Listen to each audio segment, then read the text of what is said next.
So, welcome back to another episode of Sober Yoga Girl. I have Graham with me on the show today, and Graham is from the north of England. He is someone who has been through alcohol addiction, has recovered, and is happy to share his story with others. So, thank you so much for being on the show today, and welcome, Graham. How are you? Thanks very much. Yeah, big honour. Thank you. Pleasure's mine. Yeah, I'm fine, thanks. Good. Oh, good, thank you. We've got nice weather in the UK for the change, yeah? Everyone's happy. I've heard it's nice, finally. So why don't we start off and you can tell me a bit about sort of your background, your story, kind of who you are and where you're from. Yeah, of course. Yeah, well, my name's Graham. I grew up in the northwest of England, in between the two big cities in the northwest, that's Manchester and Liverpool. So I grew up in an industrial town called Williamson, right in the middle. 50 years of age, I have one son, aged 26, his name's Callum. And yeah, for a long time, I would say right through my 20s and all the way through my 30s, I was battling really bad alcoholism. And I'm lucky enough to have come out the other end. So tell me about sort of how your drinking began. When did you start drinking? Yeah, of course, yeah. Well, when I started socialising, I was about 18 or 19. Mm-hmm.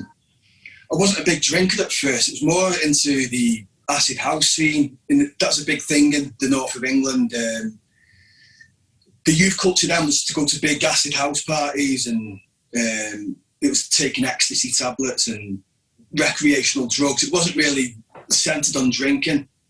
So I didn't really start heavy drinking until my early 20s, I'd say. When I started going out with people from the work. I was introduced to all-day drinking, I'd say, when I was about 20 or 21. And I just got the taste for it. I just got the taste for being around a lot of men, sitting in working-class pubs. I was into the football culture, you know, watching football, getting drunk. And, yeah, it just grew from there. I just, you know, in love with the effect of alcohol until I became dependent on it. When did that, so you said you started drinking around age 18.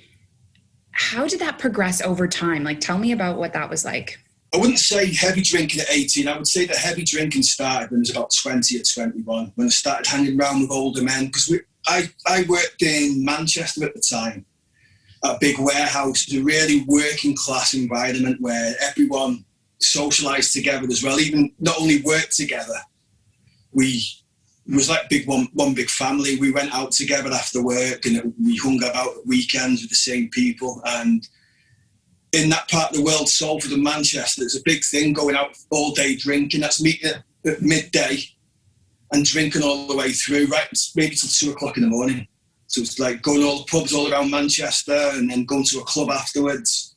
Yeah. And not only that, on the Sunday, the next day, meeting the pub again on the Sunday and you start again. And I really loved it. Because at that time, it was young and exciting, and I was, you know, it was like a new... I didn't think I'd be doing it forever. I just thought, I'm young and I'm not doing any harm, and I really bought into that lifestyle of going out and getting drunk and enjoying myself. And it's the start of the 1990s, which was a really hedonistic decade, where going out and getting drunk was... it wasn't really frowned upon. It was encouraged, especially by the media and... entertainment industry. And if you think as well, at the time, Manchester was the centre of the universe. It's where the big Manchester scene, where, you know, the nightclubs and the bands like the Stone Roses, Happy Mondays, you know, it was before Oasis, but, you know, Manchester at the time was at the centre of the universe. It was even more cool than London at the time. So and I was right in the middle of it all as a young man. Yeah. So everyone just wanted to party all the time and be out. I mean, can you hear how you can get swept up in that, you know, like the people who you're with. Yeah, definitely. When I was young, my drinking as well started, you know, as like partying with friends and fun and university. Yeah. It is. It's fun when you're doing it, isn't it? It's like you think, oh, I don't want these times to end. Interesting what you mentioned about how it's a big thing in the UK to start drinking in the middle of the afternoon and then keep going. Because in Canada, that wasn't so much a thing when I was there that I was aware of. But in Abu Dhabi, it's really common. They call it brunches, where people start drinking at like 1 p.m. And I think there's a really big British influence here. And I wonder if that could be the connection, because I had never heard that before, but that makes kind of sense with what happens here. It depends on the people that you're mixing with and what kind of circles you're moving in. I was mixing with a lot of working class people who, you know, all bets were off. As soon as you had that first drink, there's no rules. You stayed out. If you had the money and the finance, you stayed out.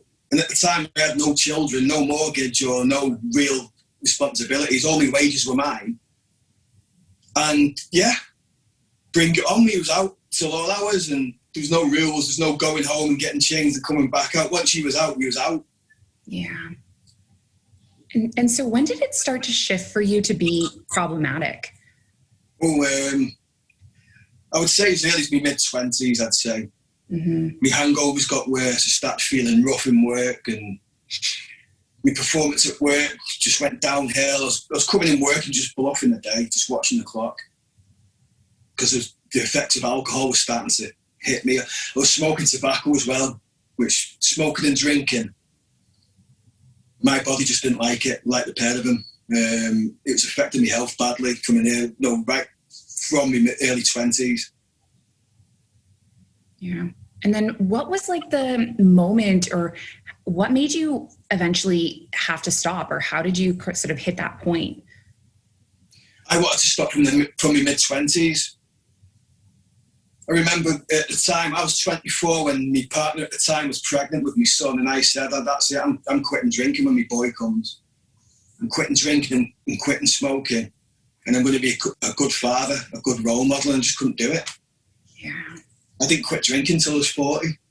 Wow. So I was battling alcoholism. I wanted to quit for 20 years. Wow. I wanted to stop, and I just couldn't do it. Wow. The pull of alcohol was too much for me. And so how did you finally quit? I had a couple of, towards my late 30s, it was affecting my health badly, where I was having to have hospital visits.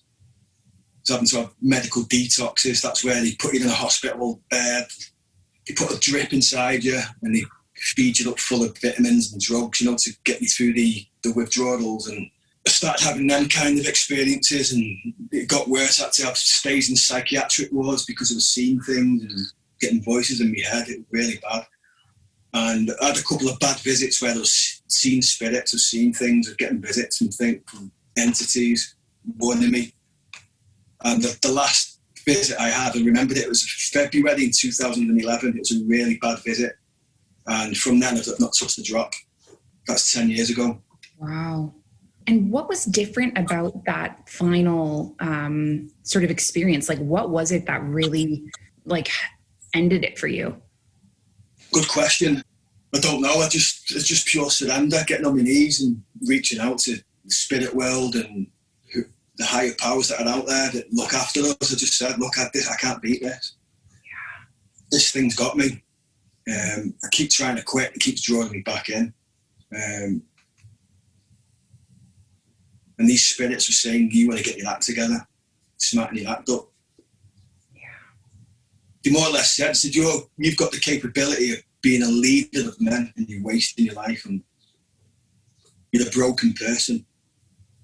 You're a failed unit, you know what I mean? And I could see it was affecting my father's health and my mum's health. It was affecting everybody. From that last binge, that last hospital stay, I just stayed off it. I just turned into something else. And so when you, what helped you in this transition time, keeping your sobriety, staying sober? Did you go to AA? Did you? Yes, I did. Yeah. I found AA helpful. It's not for everybody, AA, but I used it as a tool to my advantage. The AA thing, it gets a lot of bad press, but if you use it to actually stay sober, a lot of people go there and they think their life's going to change overnight and they're going to meet loads of great new people and their life's going to change. That's not what AA is all about. You go to AA because you're not well, and there's other people there that are not well either, you know. And I'll always remember turning up at AA, and I used to listen to people's stories, and there's groups of women there, and one woman come up to me and she says, "You don't seem happy."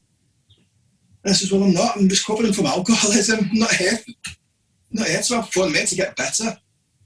And she, you know, any kind of group dynamic, you have cliques, people that you don't like, and that's why people don't last at AA, because you go to AA, there's groups of people, there's cliques, like any group dynamic. I didn't go there to make new friends. I went there to stay sober and to digest other people's experiences. Serious stuff, not there to make new friends. It was there to get well and stay well. Yeah. And that's how I worked the AA. There's guys there who've been sober for 20 odd years, Glaswegian guys who I would happily paid £50 an hour to listen to. They were that funny and that charismatic, and the stories were that good. And I was taking on these stories and I was digesting them, ignoring all the nonsense. I'm just focusing on, well, you focus on the good people that go, because every AA, there'll always be a good person there you can learn a lot from, and that's what I did. Yeah. And, you know, I think there are so many like amazing resources out there, and there's, I'm a big believer in, like, you know, do what works for you. Right. And so for myself, I didn't go to AA, but I don't think that there's anything wrong with AA. And I think that, you know, drawing upon whatever resources work and inspire you, like if that worked for you, then that's amazing, you know? Yeah. Mm-hmm. Yeah, it was eye-opening, because at the time I was living in Manchester. I don't know what you know about Manchester. Manchester's a big city in the north of England, a big industrial city. It's got a very big working class population. You call it blue collar over in the States. We call it blue collar. You know, yeah. A lot of people on, say, low incomes, you know, right. And in them kind of areas, you have a lot of tough people, a lot of people suffering addiction as well because of the poverty and stuff like that. And a lot of them AA meetings were around really tough people. You know, these weren't fluffy people. These were really rough around the edges people that were in there, and it, you know, taught me a lot. Yeah. What was one of, like, the biggest insights or takeaways from AA? A lot of things. Well, is to stay away from that first drink, because it's the first drink that gets you drunk, not the 10th one or the 12th one.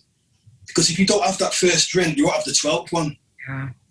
So that's one of the biggest ones. Just really poignant sentences, like the Scottish guy used to say, "This alcohol, don't underestimate how alcohol is powerful stuff." That's a short sentence with so much meaning, so much power. It is powerful stuff.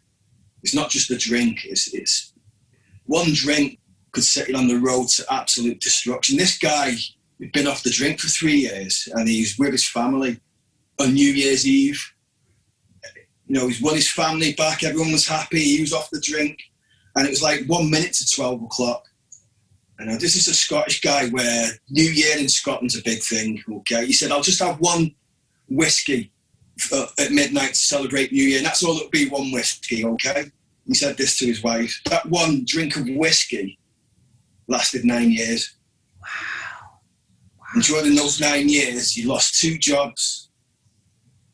There was 3 suicide attempts. Oh my goodness. His wife divorced him. He lost his home. He ended up homeless, living at his sister's on benefits. Everything ruined, because he decided to take that one drink at midnight. That's a powerful story, you know. It's true as well. It's not like it's not a Hollywood story. It's a true story. And you remember these stories forever, and they can change. Yeah. They can change you.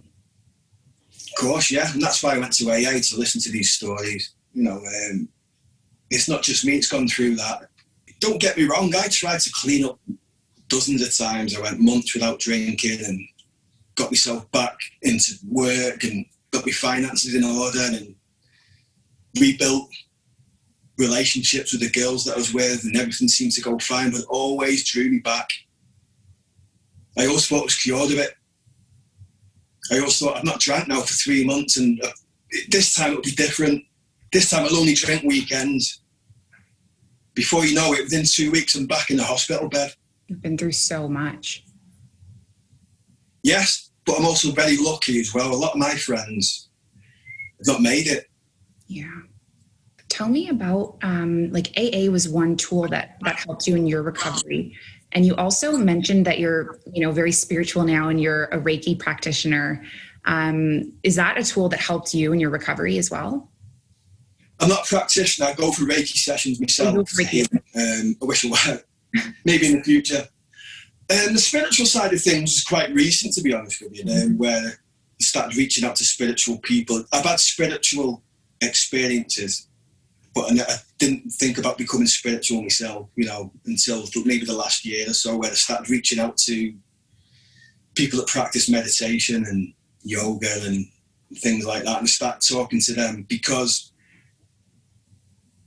I just got to go to the next stage. Okay, I've quit alcohol 10 years ago, and I quit smoking 4 years ago, and I just wanted to elevate from being a normal person to being a great person. Yeah. But I just didn't feel I had the energy. I just thought I only had the energy to do okay at my job, come home from work tired, and then do bits and go to sleep, and Groundhog Day, go back to my job again. I was thinking, I want more than that. I want to become a great person. But how do I do it? Because at the moment, I just feel like I just do my job, going to work. So I started speaking to people that call themselves 5D people, people have ascended to 5-dimensional kind of things, teaching. And they simply said, if you want to improve your energy, you need to open your heart. Which at the time I didn't realise it, but I had a closed heart. I didn't really have much empathy for people, for poor people or people going through a bad time. More or less, I wasn't cruel about it, but just maybe as a swept away of thinking, if you're poor, it's your own fault, that kind of thing, which is it's not the case. I've since learned that is not the case. And I started learning to open up my heart and stop listening to what's we're told on the TV and stuff like that. And that's opened up a whole new world for me. Started accepting friends from Africa on my Facebook and making contact in Uganda. I started sending aid over there and clothes. And I stopped wearing designer clothes myself. Threw away all my designer clothes and, not threw it, sent them to Africa, to be honest with you, but I just wear linen clothes now. I don't wear anything that's got a fashion label on it anymore. And I've got links in remote villages in Uganda where I regularly send aid, food, baby clothes, baby consumables, stuff for single mothers. And that's carried on. That's lit me up, really lit me up. It sounds like it's given you a lot of meaning in like helping others. Yeah, definitely. It's just opened up a new dimension to my existence, and I've got a lot of photos. You see, I've got good contacts in Uganda now. When I send the stuff, I get videos sent back to me, photographs, showing what I've sent and showing the people eating the food and opening the bags of sweets and wearing the clothes. And I show it to people in my community, people that's donated to me. I put it on Facebook. Look at this. Your donations are actually reaching the people that need it, rather than it's disappearing down a black hole. I'm actually showing you where your stuff's going. I'm showing you the children's faces light up when they're opening up the sweets. And because you imagine in Uganda, a remote village, they don't have sweet shops, or they don't have 24/7s or service stations. The remote areas, a lot of poverty. They don't have benefit frameworks like we do in the UK. Right. And so they really benefit from any kind of help that can be. Absolutely. You have nothing. Because I'm not going to get political, because I'm not a political person, but the Uganda, the economy over there is shot to pieces. They've got a president over there which you get the impression doesn't really care much about the poor. It's like a wealthy elite that live in Uganda. There's not much done to improve conditions for people living in hardship. So that's not my fight. My fight is to get the stuff over there to the kids and the mothers that need the stuff. The political fight, that's up for other people. That's not my area. So just caring for others in like the best way. Yeah, yes, you can. And it's from there as well. It's not just a Facebook vanity project, wanting likes. It's like, I'm feeling it there. You know what I mean? I'm feeling like these kids are mine. Wow. You know what I mean? And I'm feeling like the mothers over there and my sisters. You know what I mean? Yeah. Really connecting with them as if they're my family. And it's 5 years ago. You know what I mean? I wouldn't have thought that. I was just going to say, especially in the UK, you more or less taught, it's like a rat race in the UK. It's more or less taught, look after yourself, do better than your neighbour. You know what I mean? It's like, there's a culture over there where we're directed to look down on the poor in the UK. You know what I mean? If someone's claiming benefits or they've not done well in life, then more or less we're channeled to look down on people like that. And in the past, I've been guilty of soaking that up. Yeah. You know, but the mindset's got to change. If anyone's poor, no matter if they relate to you or not, or living in another country, we should all be working together to stop poverty. Yeah, absolutely. And so if people want to get involved and contribute to your project in Uganda, how do you collect funds for that? I've done a couple of Facebook campaigns. Okay. Where I've told people, you know, my last campaign was sent a pallet of shoe boxes for kids. Got one in. This is the idea. This is a shoe box full of sweets and a toy in it. Okay. And maybe some pens and pencils. So I asked Isaac, my contact in the village, how many kids are there in the village under the age of 10? He said about 150. So I wanted 150 of these. So every kid opened one of these. I did a campaign where I got 75. I did well, that's half the village. So to send it over there, I had to send a pallet this time, which is like, you know, I sent 10 big boxes with these, packed full of these, okay. So to get it to Uganda, it's expensive. You know, I had to go through UPS. It gets to Uganda, then it's got to pass customs. Then you've got to get it from the industrial main hubs of Uganda to the remote villages. It's quite a job getting it there, and it's quite expensive as well. But yeah, I did a Facebook campaign. A lot of people in the UK donate. People from Glasgow, down south, London, the Midlands. It's a proper national effort.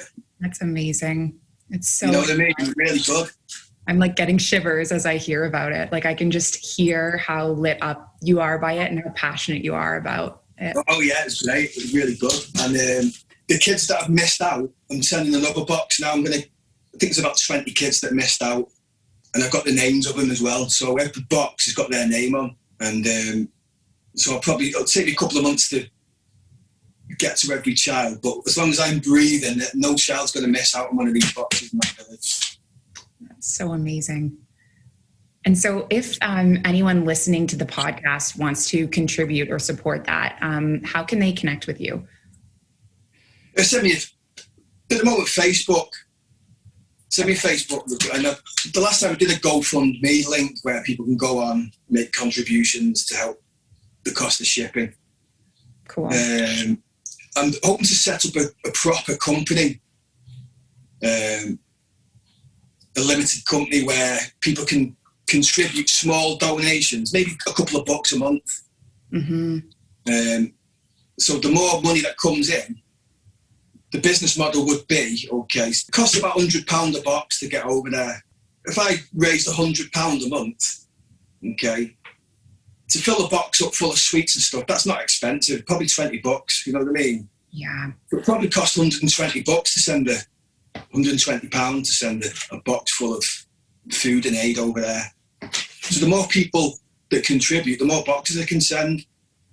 I've got a daytime job, so I can do it in my spare time. No, every penny will go to these kids. It's not like Oxfam where they've got CEOs to pay and directors and sales execs and all kinds of reps on high salaries. You know what I mean? This is a proper, every penny goes to the kids kind of thing. And I actually did audits for my campaigns as well, showing people how much came in and how much is spent on the shipping. So people knew every penny went to these kids. Yeah, that's fantastic. That transparency where people really see where their dollar is. Absolutely, yeah. Kind of reaching. And that's important. The transparency is important, so people will probably give again if they knew every penny is going to these kids. Yeah, absolutely. And so it sounds like your life from like where you started until where you are now is just like such a tremendous transformation. Like you've just totally, like you just seem like you're thriving now. Yeah, it's good times. I really enjoy my life, and you know, I'm like anyone else. I have bad days and good days, but it's a lot better than what it was when I was drinking, put it that way. Yeah. And so if you had to give some advice to anyone that is struggling with alcoholism, anyone who is looking to get sober, what advice would you give? What would you recommend? First of all, I acknowledge the power of alcohol, how powerful it is, and surrender to it. Don't keep getting in the ring with alcohol. If it's beat you once, it'll beat you again. Use tools like AA. AA will cost you £1 a meeting to pay for the whole. Go to AA meetings. Go as many as you possibly can. If it's not for you, try something else. Yeah. If you fall off the wagon, don't give up. Remember, it took me 20 years to find a formula that worked for me. I tried to quit for 20 years and I kept falling off the wagon. Yeah. So don't think you're a failure if you've gone back to drinking. A lot of people give up, think they're not worthy, and the self-esteem goes. And one thing you can guarantee, if you quit drinking and you stay sober, you'll be handed the keys to the kingdom, honestly. Life will be...